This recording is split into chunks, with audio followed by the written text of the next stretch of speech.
Bueno, para elaborar una API REST debemos tener en cuenta algunos consejos.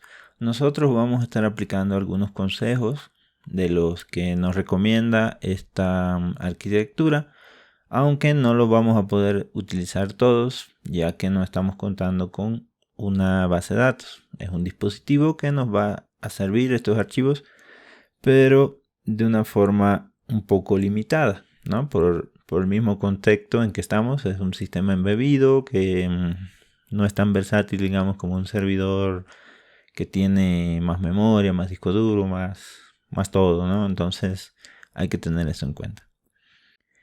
Para crear una API REST necesitamos algunos conceptos a tener en cuenta y eso lo vamos a ver ahora.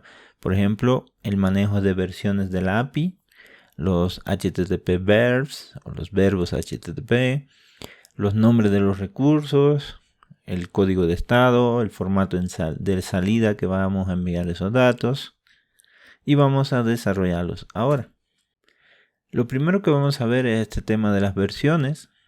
Los cambios en el código no deberían afectar la API. Si hay un cambio en la API se deben usar versiones para no frustrar a los desarrolladores.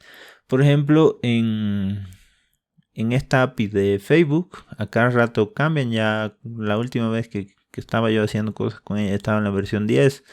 O sea, eso cambia y incluso te dan alertas de en tanto tiempo la versión anterior va a estar obsoleta, ¿no? Entonces hay que tener eso en cuenta y estar actualizando a los clientes.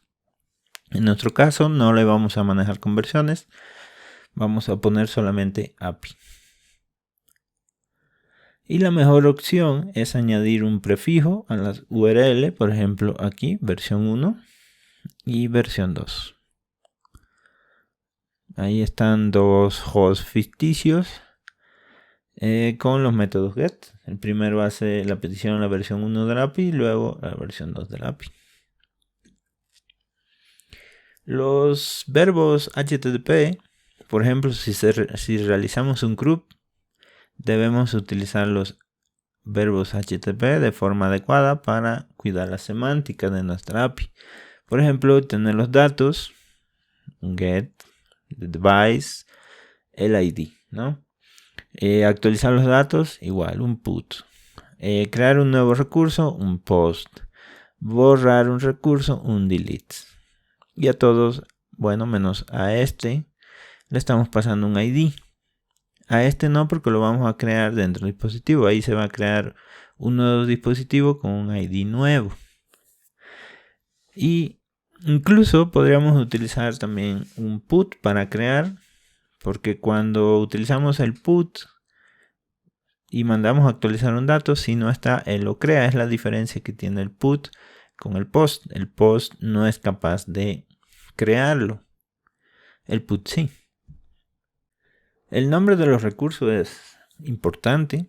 Se debe utilizar plural mejor que singular para lograr uniformidad.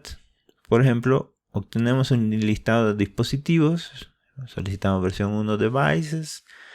O tenemos un dispositivo en particular. Dentro de devices, un ID, ¿no? Y ahí estaríamos manejando el plural, dispositivos. Las URL lo más corta posible. Esto es importante también. Evitar guiones y guiones bajos.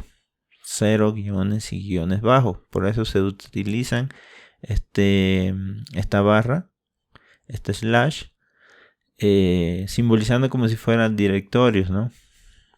Deben ser semánticas para el cliente, eso es importante igual. Utilizan nombres y no verbos. Estructura jerárquica para indicar la estructura de la API, por ejemplo, así versiones, dispositivos, ID, estado y solicitar este estado, ¿no? Y así, por ejemplo. Los códigos de estados es otro factor importante que tenemos que tener en cuenta. O sea, cuando se hace una petición debemos devolver un código de estado.